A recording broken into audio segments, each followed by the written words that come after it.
The call that changed everything. It was just another regular Tuesday, the kind where the hours crawl slower than a snail uphill. I was in my office, sipping lukewarm coffee that tasted like burnt cardboard, as glued to a spreadsheet I had already reviewed 3 times. The hum of the ceiling fan above buzzed like a lazy fly, and my inbox blinked with unopened messages I wasn't ready to face. That's when my phone buzzed on the desk. A name popped up that made me blink. Malik. My brother and I weren't exactly the kind who called just to catch up. He lived out in Hawaii, running one of those jaw-droppingly expensive resorts tourists fly thousands of miles to photograph. Our conversations were rare, usually reserved for birthdays and the occasional holiday check-in. So a random call from him in the middle of the day? It wasn't normal. I picked up, already expecting something odd. "Hey, little bro," he said, casual as always. "What's up, Malik?" I leaned back in my chair, waiting. There was a pause. "Quick question. Where's your wife?" I blinked. "She's on a business trip," I answered slowly. "In New York. She left Sunday." "Why?" Another pause, longer this time. "You sure about that?" Something in his voice shifted. No longer casual. "Not joking." "Why do you ask?" I said, my voice tightening. "Because," he sighed, "I'm standing in the lobby of the resort right now. And I swear on Mom's good name, your wife is right in front of me. She just checked in. With another man." The room fell silent. I thought I misheard him. "What?" "She's here," Malik said again, lowering his voice. "Barefoot in a sundress. With a guy who looks like he belongs on a cologne ad. And she just paid for the honeymoon suite using your ATM card." I didn't breathe for a moment. My hand froze on the mouse. The coffee suddenly tasted like sand in my mouth. I stared at the monitor, but the spreadsheet no longer made sense. My ears rang. My jaw clenched. But somehow, I kept my voice steady. "Are you sure it's her?" "Positive," he replied. I waved at her. She waved back. The silence stretched again. I rubbed my temple, trying to push away the pounding headache that had just formed behind my eyes. "All right," I said slowly. "Don't say anything else to her. Don't let her know you told me." "You got it," Malik said. "What do you want me to do?" I didn't answer right away. My heart was racing, but my mind was already shifting into something colder.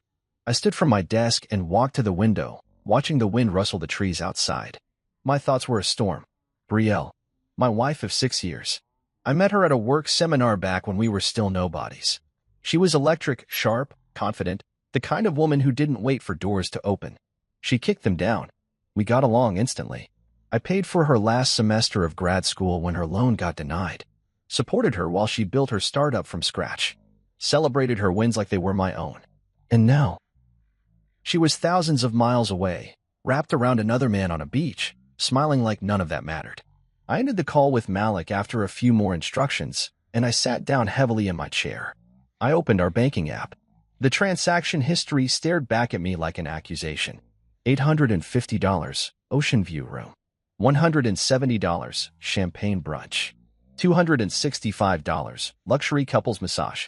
$320, catamaran sunset cruise. $2,430, total stolen joy. Each charge was a stab to the chest. Paid with my card.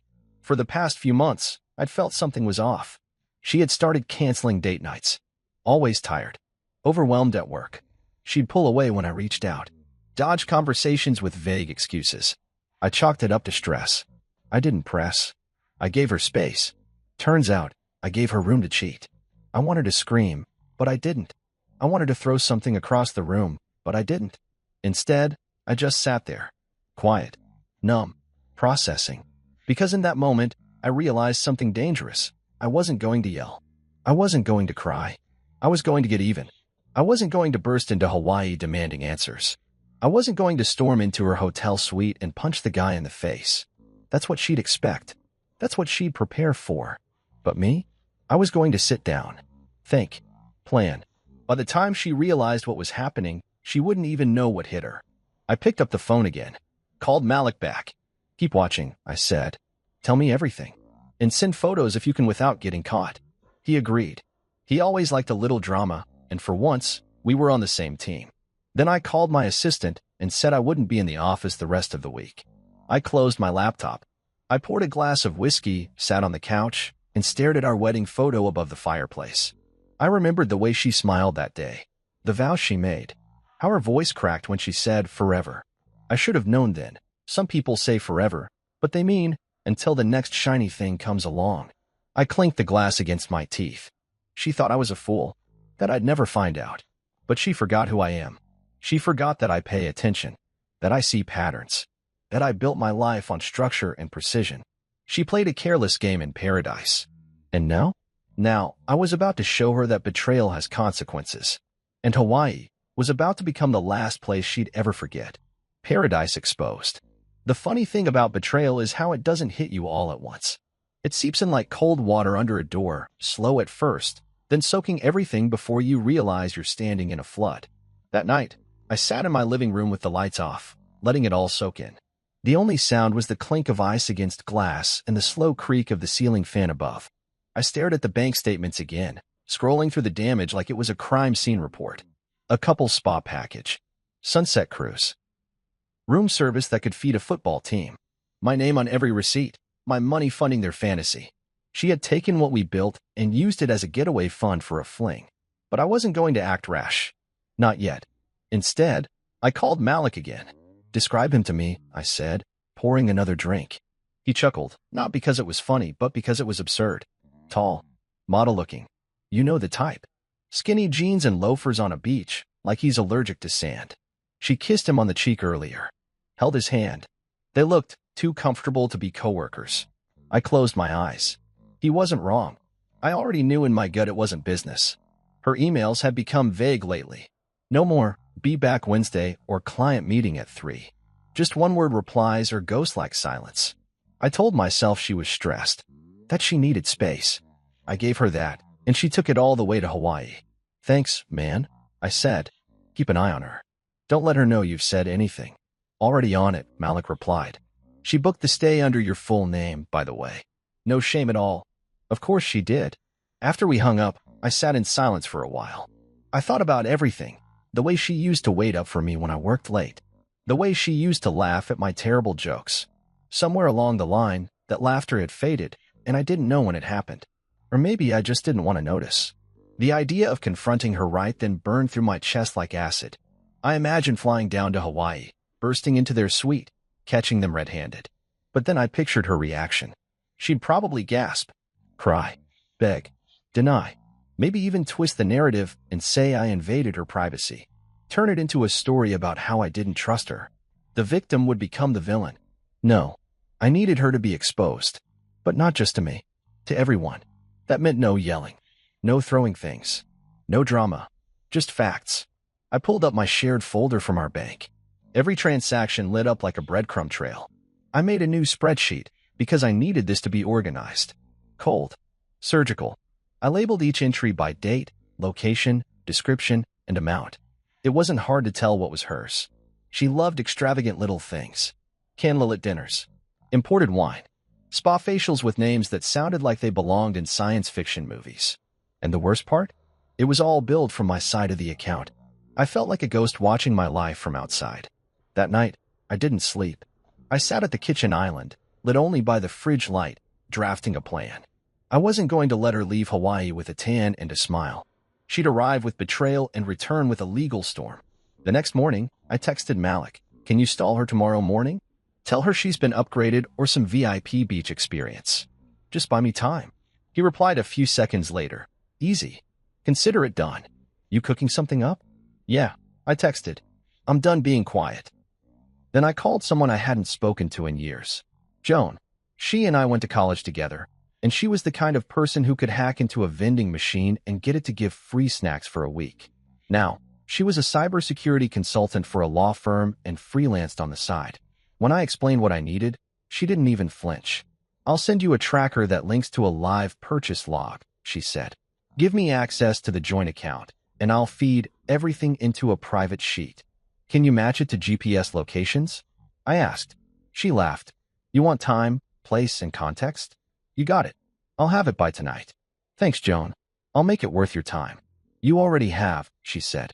"I love a good revenge story." I hung up, and for the first time in hours, I smiled. Because now it wasn't just about the heartbreak. It was about reclaiming control.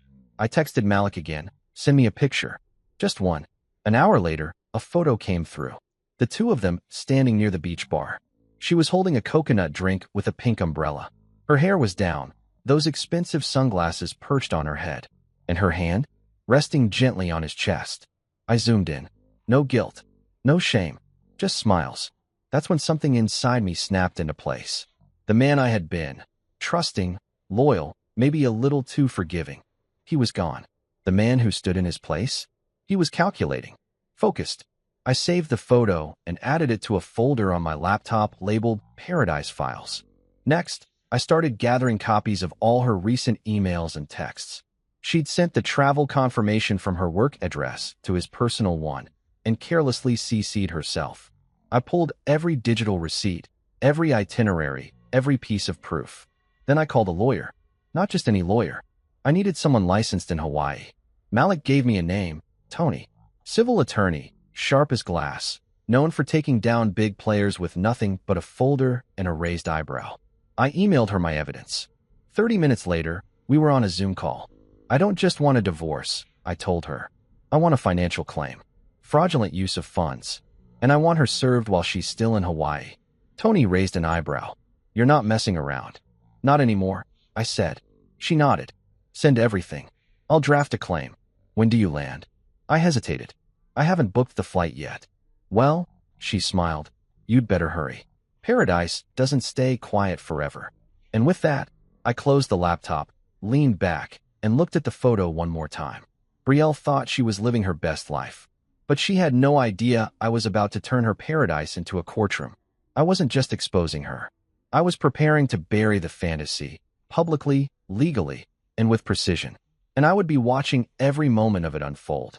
My brother, my ally. Growing up, Malik and I were never exactly best friends. We were just two boys under one roof, with different minds and different paths. He liked beaches and breezes. I liked books and balance sheets. While I stayed on the mainland, building a quiet life, he went off to Hawaii and turned a crumbling beachfront property into a luxury resort that made headlines. We didn't fight, but we didn't bond either. At least not until now. Betrayal has a strange way of rearranging loyalties. It was 2 days after Malik's call. I was sitting in my car, parked at the edge of a cliffside overlook just outside the city. The kind of place where you go to think, or maybe to scream when no one's around. I had the ocean in the distance, cold, gray, unforgiving, and my phone glowing in my palm. All right, Malik said on the other end. Here's what I got. He had gone full investigator on my behalf. The kind of effort you only make when blood actually means something. Reservation details are all under your name, he began. She booked the honeymoon suite for 6 nights. Confirmed through your shared bank card. All-inclusive. Champagne welcome. Turn-down service. Ocean view. I closed my eyes. Send me the documents. Already in your inbox, he said.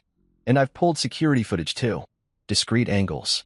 Nothing invasive, but enough to show they're not just coworkers. You sure? I asked, jaw tight. Trust me, he said flatly. She's not talking business. They're kissing by the pool bar. Arms around each other. I even saw them dancing last night at the luau. A knot twisted in my stomach. She ever say anything to you? I asked, wondering if she tried to lie to his face. Nope. Just smiled like everything was fine. Didn't even flinch when I greeted her. She said she was just taking a break from work stress. I didn't let on. Good. And him? I asked. What's his story? Malik exhaled through the speaker. Name's Levi. I asked a few staff members to poke around. Turns out he's some kind of marketing manager at a firm in California. Mid-30s. Works out a lot. Acts like he's God's gift to women. Perfect, I muttered. The cliché of clichés. You want me to do more digging? No, I said. I've got someone else helping on that front. Because I did. Joan. She'd already sent me a Google sheet, color-coded, organized, time-stamped, with every purchase Brielle made using our joint account since she landed. Even GPS coordinates were included, pinged from the stores and restaurants she visited. It read like a travel brochure from hell, and every entry had my name on it. My next move was to tighten the circle. I needed more than emotional damage. I needed legal ground. So I called Joan again. Hey, she said, picking up on the second ring. Your sheet's updated. You should take a look at row 35. I opened it. Item, boutique jewelry set. Amount, $860. Note, gift wrapped, signed to my future, handwriting confirmed to match Brielle. My hands tightened around the phone. She used my card to buy him a gift? Joan didn't answer. She didn't have to. Keep tracking, I said. I want every dollar mapped out. I want a full timeline. I want to know what they touched, where they stayed, what they wore. You're getting dangerous, she said, half amused, half impressed. No, I replied. I'm getting smart. After hanging up, I contacted Tony, the civil attorney Malik had recommended. She was sharp, fast, and completely unbothered by the scale of the drama. I've reviewed the files you sent, she said during our second call. I can easily build a claim here. Fraudulent use of joint funds, emotional distress, misrepresentation. If you want to press charges or serve her papers while she's still on the island, I can help you file the paperwork within 48 hours. Make it happen. Just be aware, she said carefully, this could go public. I don't care. That night, Malik emailed me the video clips. The first one started with soft music playing in the background, one of the resort's live bands. The camera angle showed Brielle and Levi swaying together under string lights, his hands on her waist. She leaned in, whispered something in his ear. He laughed, and then she kissed him, right there, on the dance floor. The same floor where I once danced with her during a retreat Malik hosted 3 years ago. Back when she still reached for my hand in public. Back when she still looked at me like I mattered. I closed the video, not out of pain, but out of certainty. I was done being blindsided. This was no longer about heartbreak. It was business. She turned our marriage into a transaction. So I would treat the fallout like a contract gone wrong. Anything else you need? Malik asked when I called to check in again. I need access to her suite, I said. Not to break in. Just gather intel. He hesitated. That's a gray area. She left the door open when she used my name and my card. I have a right to know what's happening under my account. I might have a guy, he said slowly. His name's Kai. Been with me 6 years. Discreet. Loyal. I trust him. Send him in. Quietly. Don't take anything. Just eyes. You got it. As the plan started to take shape, I began drafting a master document. I titled it Operation Island Exit. It included bank statements, email screenshots, timeline of lies, photos and videos from Malik, spreadsheet from Joan, drafted legal complaint from Tony. All of it stacked neatly into a folder I kept on an encrypted drive. The evidence was clear. The betrayal was proven. But still, I hadn't called her. She had no idea what was coming. That silence? It was my favorite part. Because there's something powerful about letting someone walk deeper into the fire, believing they're in the sun. They sip champagne, post beach photos, smile in the mirror. And all the while, the ground beneath them is starting to crack. By the end of the week, it wouldn't be a beach beneath her feet. It would be a courtroom. The setup. There's something deeply satisfying about watching a liar smile while walking straight into a trap. And in this case, the trap came with ocean views and complimentary mimosas. I landed in Honolulu just before noon on a Friday, stepping off the plane with a single carry-on, dark sunglasses, and a name that wasn't mine. I booked my hotel under an alias, Mr. Hayes, a name I used once for an old fantasy football league. It felt ironic now. That identity, unlike my marriage, was still intact. I didn't stay at Malik's resort. That would have been reckless. Instead, I checked into a boutique hotel just a few blocks away, one of those eco-luxury places where no one asks questions as long as you tip well and look tired. I kept to myself. No loud calls. No public scenes. Just observation, coordination, and silence. Malik met me later that evening at a small cafe near the marina. He wore flip-flops and a linen shirt, blending in with the tourists. Me? I still hadn't changed out of my travel clothes. I wasn't here to relax. She's still playing the perfect guest, Malik said, sipping his drink. She booked a couple's kayak tour for tomorrow morning. With him? I asked. He nodded. And they added a spa session for 2 in the afternoon. She's using the card like it prints money. She doesn't suspect a thing? Not a hint. She's floating. I leaned back in my chair, staring out at the docked boats. The setting sun bounced off the water like liquid fire. It should have been romantic. Instead, it felt like a countdown. All right, I said. Let's move forward. Introduce me to your attorney friend. The next morning, Malik set up a quiet meeting with Tony Rivera, a civil attorney whose office overlooked the edge of Diamond Head. She greeted me with a firm handshake and a confidence that made it clear she didn't lose often. I've reviewed the documentation, she said, gesturing to the thick folder I'd provided. You've got solid grounds, financial misconduct, fraudulent use of joint funds, and emotional distress. More importantly, we can file here. But if you wanted to hit harder, we wait until she's mid-trip. Let her think everything's perfect, then drop the hammer. I nodded. Make her feel untouchable. Then remind her she's not. Tony smiled. My kind of client. That afternoon, I returned to my hotel and reviewed the latest batch of updates from Joan.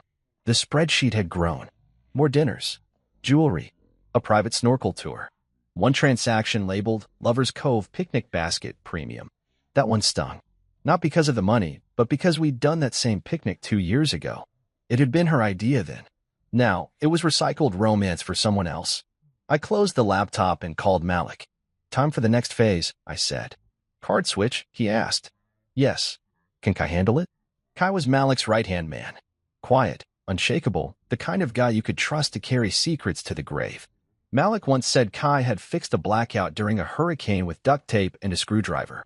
I'll brief him tonight, Malik replied. We'll do it tomorrow morning when she comes down for breakfast. Tell him to be fast. Clean. No errors. The plan was simple. Malik would stage a billing issue at the front desk that required Brielle's physical presence. Something like a hold error on the room. While she was down arguing, Kai would enter the suite, swap her real ATM card with an identical dummy, and leave everything else untouched. When she tried to use it later that day, nothing would work. Her picture-perfect vacation would collapse by degrees, each swipe a reminder that control was slipping. By the time the sun rose, everything was in motion. Malik called me around 10 a.m. She's at the desk now, he whispered, giving my staff the fake smile. Is Kai in? Already in and out. Like a ghost. I grinned. Perfect. Later that afternoon, Joan messaged me. No activity on the real card since 10:13 a.m. Looks like the decoy's in full effect. That was the moment I finally felt the shift. The balance tipping. I imagined her standing at the register of some boutique shop, sunglasses in one hand, disappointment curling her lips as the cashier shook their head. Card declined. Swipe again. Declined. Confusion. Embarrassment. Panic. Malik confirmed it. They went to the jewelry store in Waikiki, he said. She tried to buy a gold chain. Got declined. Tried again. Nothing. Levi looked confused. She looked pissed. And now, they're back at the resort. She's on the phone with someone. Probably the bank. Or maybe you. I chuckled. Let her call. I didn't answer, of course. I wasn't ready yet. She had to sit in it longer. But I wasn't done. I crafted a short message on a white piece of paper and sealed it in an envelope. Then I printed one of the clearest screenshots of her kissing Levi on the beach and added it inside. On the paper, I wrote just one line. Smile. You're not on vacation anymore. I handed it to Malik in the lobby that evening. Deliver this to her tomorrow morning. Hand it to her personally. Say it's from a private guest. Then walk away. He turned the envelope over in his hand. She's gonna lose it. That's the point. That night, I returned to my quiet hotel room. I stood by the window, watching the ocean crash against the rocks, and thought about the man I had been just 1 week ago. Blind, tired, trying to fix something that was already broken. Now, I wasn't trying to fix anything. I was just making sure the wreckage had my signature on it. The next morning, Malik called me with a chuckle in his voice. She opened it in the breakfast lounge, he said. Went pale like someone kicked the chair out from under her. Levi asked what it was. She told him it was nothing. Then she stormed off to her suite. I smiled, staring at the rising sun outside my window. Good. She's gonna blow soon, Malik added. She already did, I said calmly. She just doesn't know it yet. I ended the call, finished my coffee, and zipped up my suitcase. It was time to go home, not because I was finished, but because the real show was about to begin. And she still had no idea the cameras were rolling. The card switch. There's a specific kind of silence that follows a perfect setup. It's not empty, it's loaded, like the air right before a storm breaks, or the hush that settles in a courtroom when the verdict is about to be read. That's the silence I sat in the morning after Malik delivered the envelope. A thick, waiting kind of silence. I didn't rush it. I let the clock do the work. At exactly 11:03 a.m., the first call came through. Brielle. I watched her name flash across my screen. I didn't move. Let it ring. Then another. Then another. I muted the phone and slid it face down across the counter. My hands were steady, my breathing calm. I'd imagined this part for days, the unraveling. But nothing compared to the real-time thrill of watching her world sink slowly beneath her feet. She called 6 more times over the next 2 hours. I didn't pick up. Meanwhile, Joan kept feeding me live updates from the card tracker. Or rather, the lack of them. Declined again. She messaged at 12:12 p.m., this time at a beachside cafe. She tried 3 times.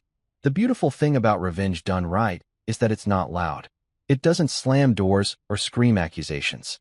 It whispers truth into places where lies used to live. That's what this card switch was. Not revenge in the classic sense, but revelation. One swipe at a time. Malik texted me mid-afternoon. She's asking everyone at the front desk why her card isn't working. She thinks it's a hotel error. Let her. I replied. I imagined her standing there in that overpriced sundress, trying to smile while confusion bloomed across her face. Levi probably standing nearby, arms crossed, wondering what she was hiding. I wondered if he knew the room they were staying in was booked under my name. If you noticed that every time she signed a receipt, it was with a last name she swore she wasn't proud of anymore. But the best was yet to come. I had prepared a second envelope, this one heavier, thicker, stuffed with truth. Inside, I had placed a printed bank statement with every line highlighted that matched their trip, a spreadsheet compiled by Joan, organized by date, location, and cost, the resort's room booking confirmation bearing my full name, a divorce petition drafted by Tony, and finally, a neatly labeled USB drive.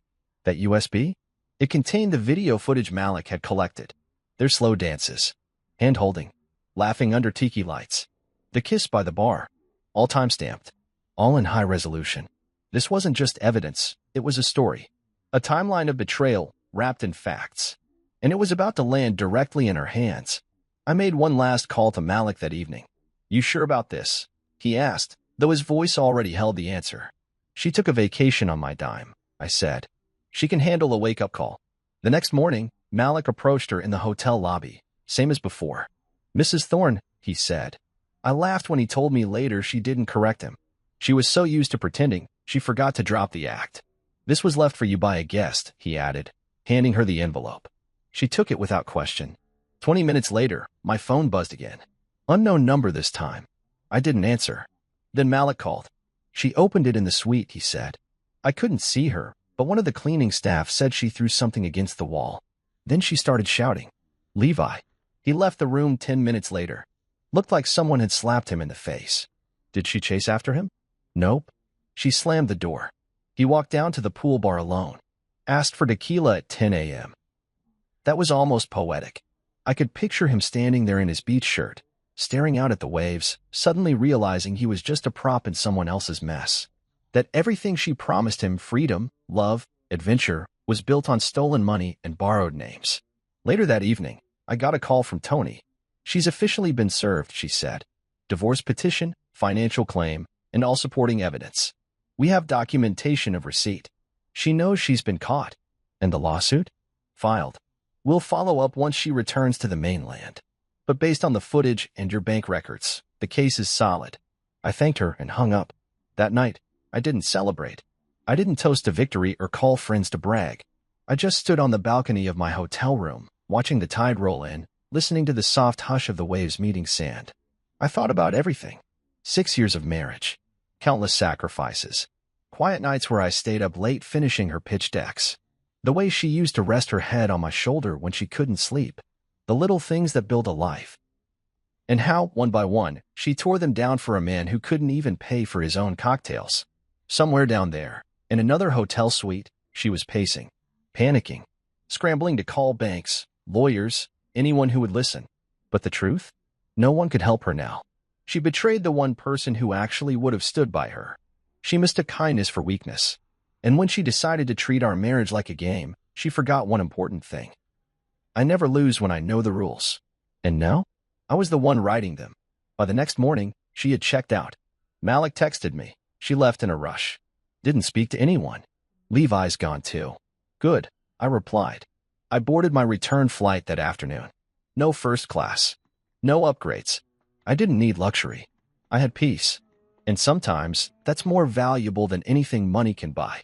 I sat by the window, watching the clouds shift outside, feeling lighter than I had in months.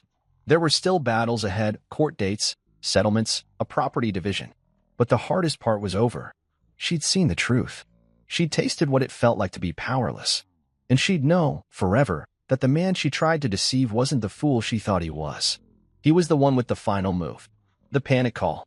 It was 5:41 a.m. when my phone rang again. I had just returned home the night before, dropped my bag by the door, and walked straight to the shower without turning on a single light. I needed to rinse off Hawaii. Rinse off the smell of betrayal, the lingering sin of ocean wind and lies. I hadn't even unpacked. The suitcase sat untouched by the bedroom wall, and my phone, on silent, buzzed to life on the nightstand. The screen lit up. Brielle. I let it ring. Then again. And again. She called 9 times in less than 20 minutes before I finally picked up. I didn't say a word at first. I just let the weight of the silence reach her through the line. "Hello," she said, voice small. I stayed quiet. "Where are you?" she asked, sounding like she hadn't slept. I finally spoke, my voice calm, even. "Back home." There was a pause on her end. I could hear background noise, doors closing, maybe footsteps. She was probably pacing. You're home," she repeated. "Why? What's going on?" I could almost hear her trying to piece it together, but nothing she'd prepared would have fit what she was walking into. "Why is my card not working?" she demanded, her voice rising with desperation. "Why did it get declined at every store yesterday?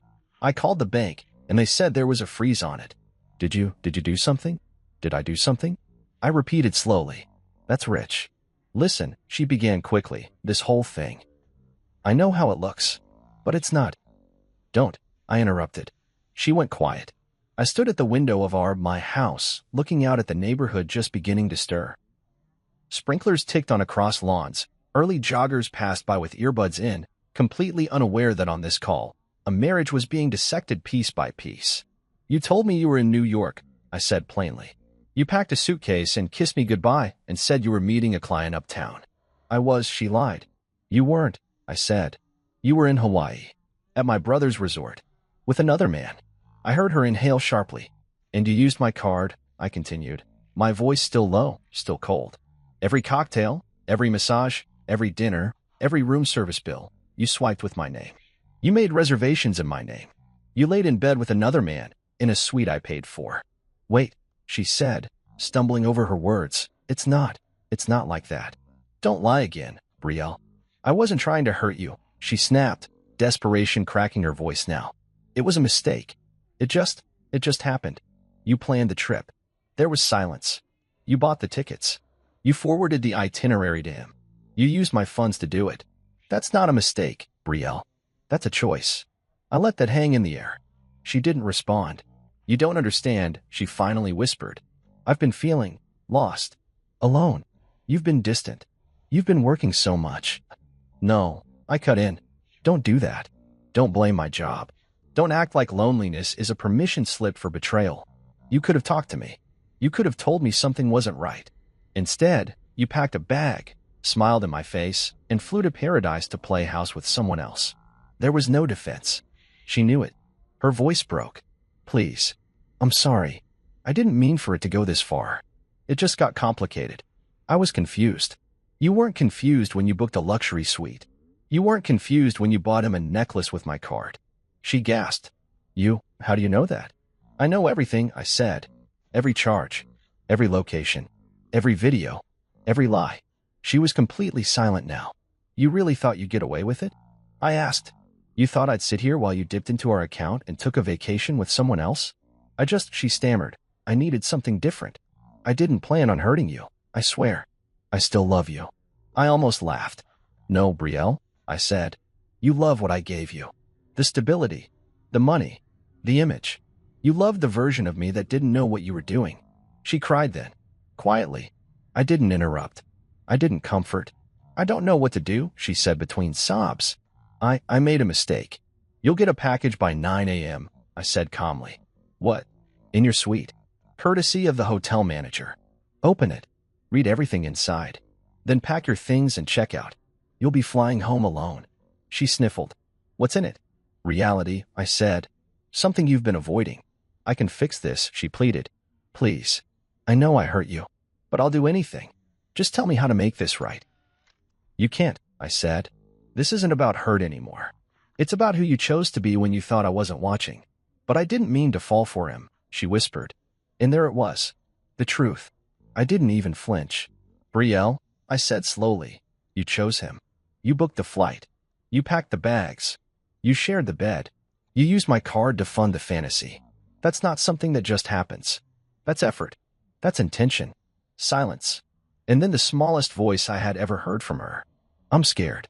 You should be. The line was quiet for a long time. I could hear her breathing.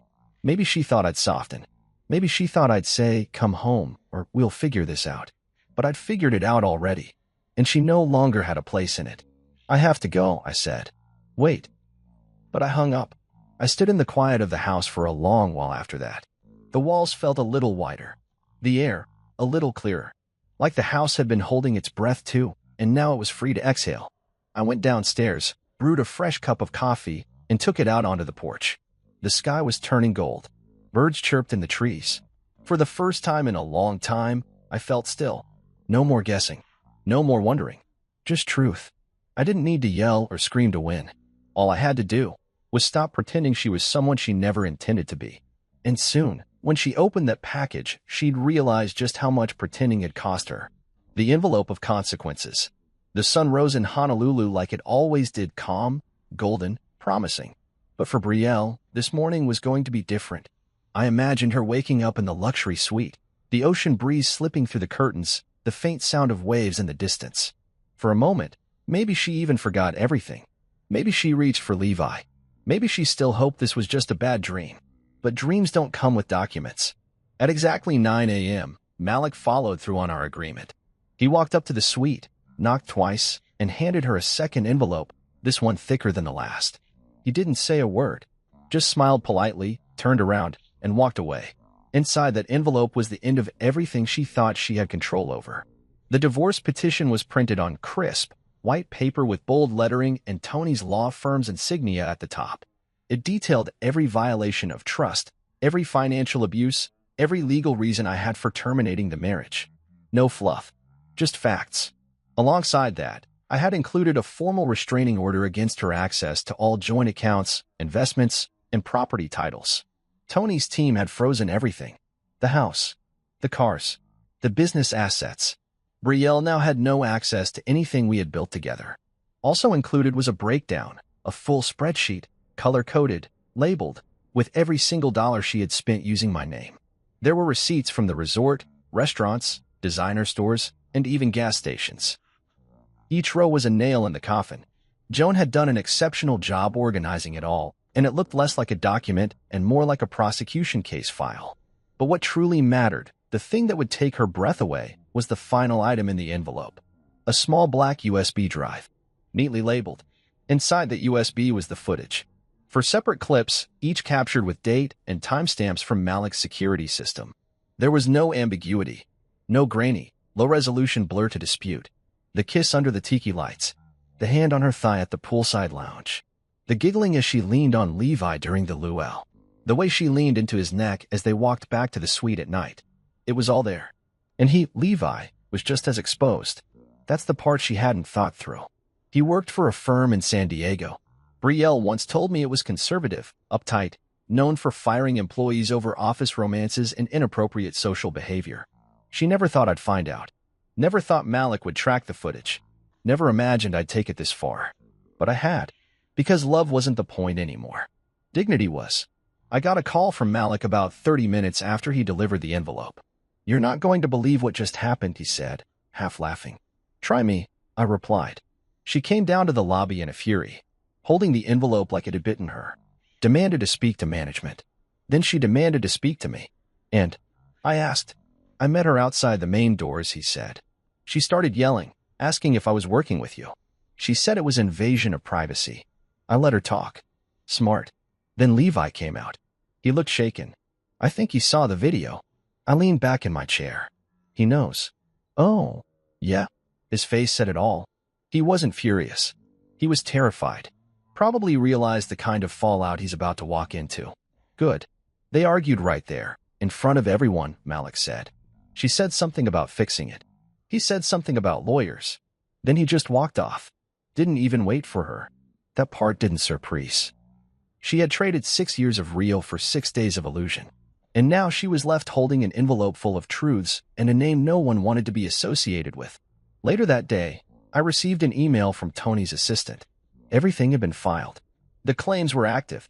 The documents had been notarized and verified. I now had legal separation pending trial and a strong financial misconduct case. And the startup I helped Brielle launch? I had already removed her from the accounts. Back when we set up the LLC, she didn't pay attention to the fine print. I had retained majority control with 60% equity, standard protection in case she ever wanted to sell early. I never thought I'd use it this way, but now it felt like insurance. I sent a notice of removal to her business email that evening. Effective immediately, she was out. No longer CEO, no longer partner, no longer tied to anything I built. The final blow came when Malik told me Levi's company had received a forwarded copy of the video. Not by me, of course not, but someone anonymous, someone who simply labeled the email, thought your HR department might want to see this. I didn't have to ask who sent it. Joan. She always did have a flair for timing. By that night, the fallout was in full swing. I stayed up reading a book I'd been trying to finish for months. Something about quiet resilience and rebuilding after a storm. Funny how I understood it better now. My phone buzzed once more. A text from an unknown number. Please. Can we talk? Just once. Please. I didn't respond. Because what was there left to say? She had poured gasoline on our life and lit the match, thinking I wouldn't notice the smoke. But now, she was choking on the fumes. She had lied to my face, spent my money, kissed another man under my brother's roof, and thought all she had to do was cry her way out of it. Not this time. I walked out onto the balcony, breathing in the cool night air, letting it settle in my lungs. There was no need for revenge anymore. I'd already won. Not through rage. Not through violence. Through evidence. Through calm. Through the truth. Let people call me cold. Let them say I overreacted. Because in the end, she tried to write me out of the story we built together. But I held the pen, and she just got edited out, grounded and exposed. When I stepped off the plane back home, I didn't feel victorious. I didn't feel angry either. What I felt, oddly enough, was quiet. A kind of stillness that settled in my chest like dust after a storm. I wasn't coming home from a war. I was coming home from a revelation. And the man who had left just a week ago wasn't the same man walking into this house now. I took my time walking through the front door. Everything was exactly as I left it. The shoes neatly by the door. The vase with dried lavender still sitting untouched on the dining table. But the energy had changed. It was no longer our house. It was mine. Completely, irrevocably mine. Before I even unpacked, I did what needed to be done. First, I changed the locks. A locksmith came within the hour. I didn't explain why. I didn't need to. The man simply did the job, took the payment, and nodded before leaving me standing with a brand new set of keys and a fresh bolt on the past. Next, I contacted my bank and finalized the financial separation. Our joint accounts were already frozen, thanks to Tony, but now I made it permanent. No more access. No more loopholes. Every dime was accounted for, every transaction traced. I wasn't just protecting myself, I was securing peace. Then I cleared the house. Not of furniture or memories, just of her. Everything that belonged to Brielle, her clothes, shoes, makeup, books, favorite mugs, even her yoga mat, I boxed up and stored in the garage. I didn't throw anything out. That would have been too easy. Instead, I put it all neatly into labeled bins, and I left a simple note on top. Collected. Categorized. Claimed. You can coordinate pickup through your attorney. I didn't need her setting foot back inside. She had already stomped enough mud through the floorboards of my trust. 3 days later, the doorbell rang. It was a courier with a stack of papers, signed responses from her legal team. She wasn't fighting the divorce. Not directly. Not yet. But the tone of the reply was careful, curated, designed to slow things down. Too late for that. The next morning, she flew back. Alone. Malik had texted me the moment she checked out. She's leaving today. First class. No Levi. I didn't respond. I didn't need to. But I knew the storm was about to move from Hawaii to here. Sure enough, by mid-afternoon, there she was, standing at the front door like someone who forgot they no longer lived here. She had sunglasses on, her hair pulled back in a tight ponytail, and that same duffel bag she'd taken to Hawaii slung over her shoulder like nothing had changed. She rang the bell twice. I watched her from the upstairs hallway monitor. I didn't rush. I let her stand there. Let her feel the weight of waiting. Then I pressed the intercom button. Brielle. She looked around, confused. Can you open the door? This property is no longer shared, I said evenly. You'll receive further instructions through your attorney. Her face changed immediately. Wait, what? Are you serious right now? I flew back to fix this. You flew back alone, I said. That was your first clue.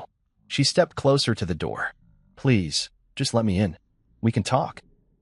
There's nothing to talk about. Come on, you don't mean that. You said you needed space. You took it. In Hawaii. With another man. That was a mistake. No, I interrupted. It was a pattern. I paused. You broke this, Brielle. Not just once. Not just with one kiss. You made a decision every single day of that trip. And now, you're facing the cost. She was visibly shaking. People make mistakes. People do, I agreed. But not everyone betrays the person who gave them everything. The silence that followed was heavy. Then her voice cracked. The neighbors are staring. I looked down from the window. Sure enough, across the street, old Mrs. Callahan had paused mid-sprinkler. A man jogging with his dog slowed to glance over. Even the mailman took a second look before heading back to his van. I'm not the one who should be embarrassed, I said. You made this public the moment you tried to hide it. Her lips trembled. You really hate me now, don't you? No, I replied. Hate takes too much energy. And I'm done giving you mine. I ended the intercom call. She stood there for another 30 seconds. Then she walked to the curb, where her Uber was still waiting, and climbed in without looking back. That evening, her parents called. I debated whether to answer, but curiosity got the better of me. Hello, I said. There was a moment of hesitation. Hi, her mother said, her voice tightly wound. We heard about everything. We just wanted to hear your side. You want my side? Yes, her father added. Brielle's upset. She says it wasn't what it looked like. It never is, I said. Well? She went to Hawaii with another man. She used my bank card. She booked the suite under my name. She lied to all of us. If you're looking for someone to feel sorry for, I'm not him. There was a long silence. I'm sorry, her mother said finally. We didn't know. No, I replied. You just didn't ask. I hung up. I didn't owe them closure. Not when they'd spent 6 years turning a blind eye to the cracks she caused and calling them character. That night, I sat on the back patio with a glass of water and watched the sky turn orange. The same sky we used to sit under together, laughing at silly TV shows and dreaming about our future. Now, I sat under it alone, and for the first time, it didn't feel empty. It felt earned. The house was no longer filled with tension. No walking on eggshells. No late-night text I wasn't supposed to see. No phone calls that ended the second I stepped into the room. Just silence. And silence, when it's finally honest, is the loudest kind of peace. I walked back inside, past the row of labeled boxes in the garage, and shut the door behind me. She had returned home thinking she could fix it with words.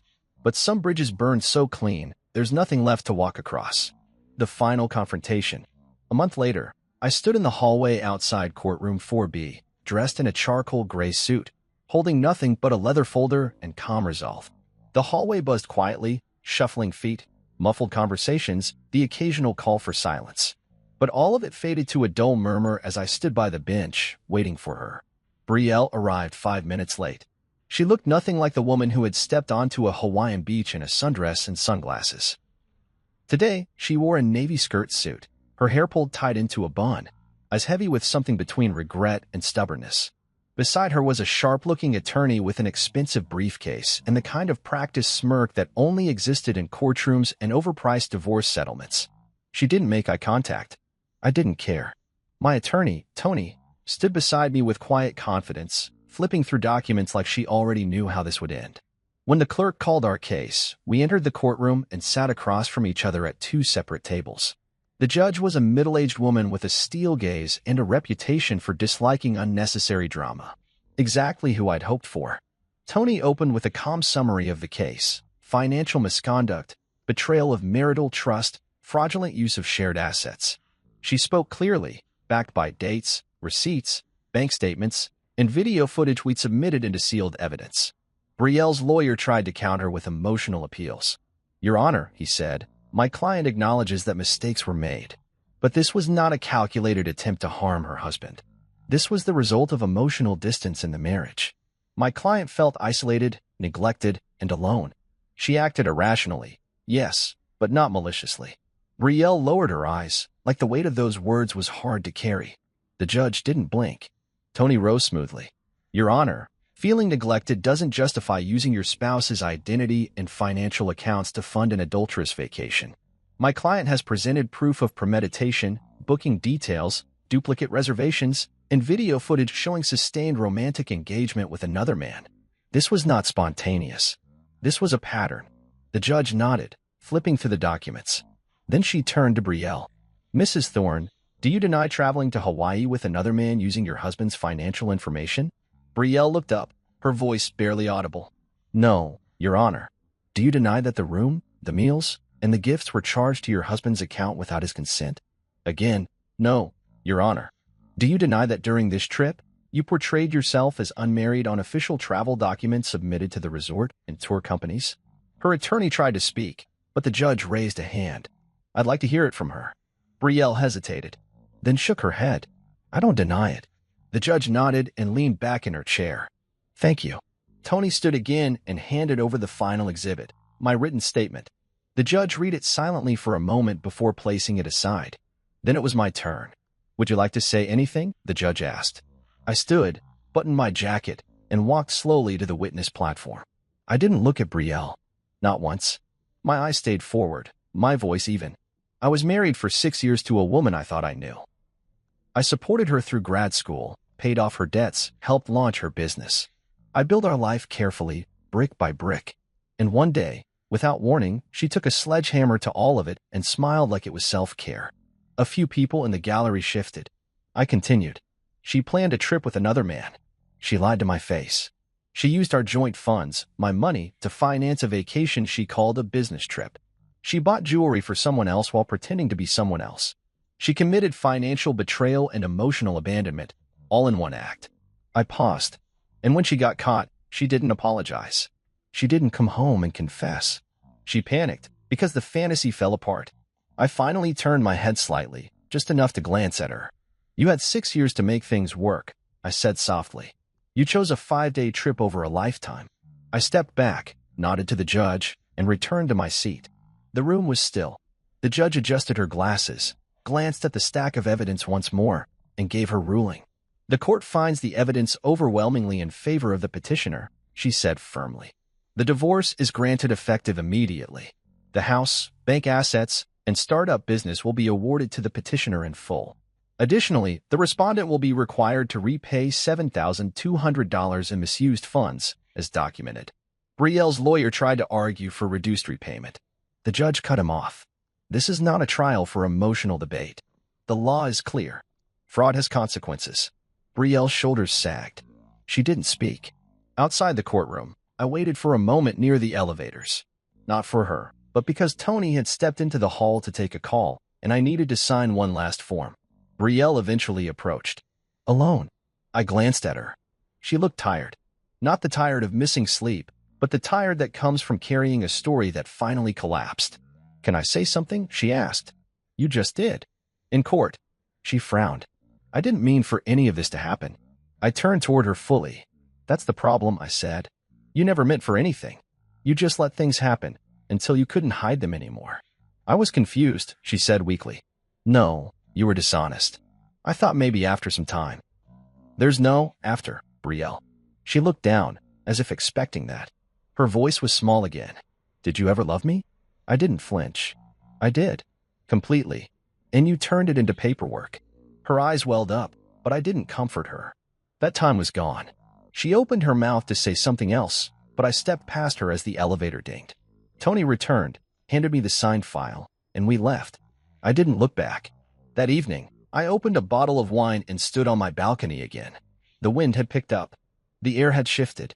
Somewhere down the road, Brielle would tell her version of the story. Maybe to friends. Maybe to someone new. Maybe even to herself. But I didn't care anymore. Because the story that mattered, the one with the truth, the proof, and the clean break, was finished. I had walked into court with facts and walked out with freedom. No screaming. No slamming doors. No dramatic exits. Just the quiet sound of closure. And the knowledge that I had rebuilt what she tried to tear down, with dignity intact. My life, rewritten. It's funny how peace doesn't come with fanfare. It doesn't knock on your door with balloons or announce itself like a grand entrance. It comes quietly, softly, like a breeze drifting through an open window, reminding you that the storm is gone. That's how I felt waking up in my new apartment for the first time. The sun filtered through the blinds, casting golden stripes across the hardwood floor. My dog, yes, I finally got one, was curled up at the foot of the bed, snoring softly. He was a rescue, a stubborn little mutt named Milo who liked to hog the blankets and bark at his reflection in the mirror. Somehow, his presence made the space feel lived in, real. Like I wasn't just existing, I was healing. The apartment wasn't big. One bedroom, one office, open kitchen. But everything in it was mine. Every item I brought in had meaning. The framed photos on the shelf were of friends, travels, and family. No wedding pictures. No half-hearted smiles. Just me, in all the honest moments that never required performance. A few weeks after the court hearing, I officially moved out of the house Brielle and I once shared. I didn't fight to keep it, even though the judge had awarded it to me. I didn't want to live in a museum of broken memories. I sold it. Got a good offer, too. Young couple, newly married, excited to start their life together. I let them have it. Let them fill the space with hope instead of history. Brielle didn't contest the sale. She barely said anything after the ruling. And I got back to living. I started biking again on Sundays, the way I used to before I met her. Just me and the wind, riding along the river trails with no destination, no schedule. I found new coffee shops, met neighbors, took cooking classes on Thursday nights because, for the first time in years, I didn't have to worry about someone else's preferences. I didn't check her social media, didn't scroll through tagged photos, trying to see who she was with or what excuse she was giving the world. That chapter was closed. Reading it again wouldn't change the ending. Malik and I talk more now. The whole ordeal had brought us closer than years of birthdays and holidays ever did.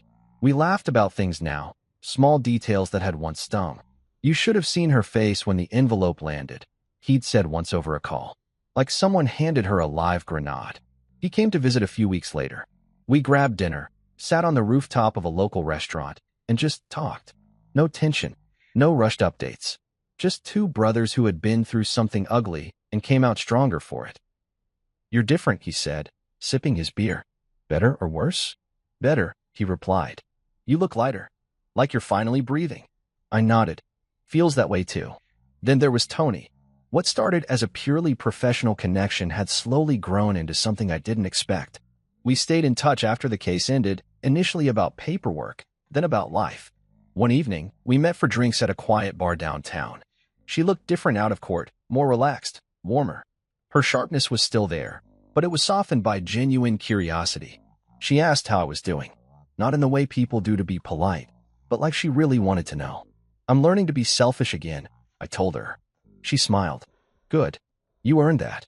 By the end of the night, I realized I hadn't thought about Brielle once. Not her lies. Not the videos. Not the voice that once convinced me she'd never hurt me. Just me and the woman sitting across from me, sipping wine and laughing without pretense. It didn't turn into something overnight.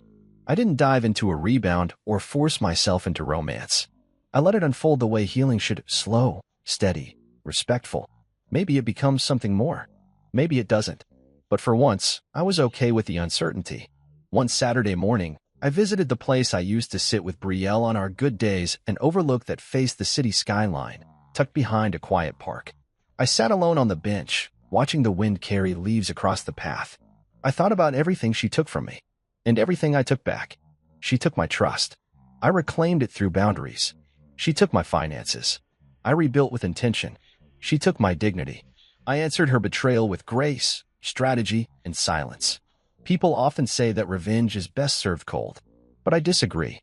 The best revenge is living a life so complete, so unapologetically peaceful, that the person who tried to destroy you ends up haunted by how little they mattered in the long run. Brielle had called me once, weeks after the court decision. I didn't answer. She left a voicemail on Neverly. "You were part of my good karma streak," she said, laughing. "Helping you gave me purpose again." "You saved me," I told her. "No," she replied. "You saved yourself. I just handed you the flashlight." I thought about that for a long time after we hung up. Because she was right. I could have chosen anger. I could have destroyed everything in my path just to feel powerful again. But instead, I chose clarity. I built spreadsheets, not shouting matches. I chose courtrooms, not chaos. I chose dignity when I had every right to explode. And because of that, I didn't just survive the betrayal, I redefined myself through it. Now, when people ask me what happened between us, I don't tell the whole story. I don't list the lies, the expenses, or the beach photos. I just say this. She left thinking she found better. I stayed and found peace. And that's enough. Because I don't owe the world an explanation for how I healed. I only owe myself the truth of what I endured and the pride of how I overcame it. So here I am, 39, divorced, rebuilding, and happier than I ever was in that marriage. Some people chase beaches while burning bridges. Me? I've learned to build on solid ground. No more borrowed trust. No more forced smiles. No more fake forever. Just me, my dog, a skyline view, and the quiet certainty that I will never let someone write me out of my own story again. Not even for paradise.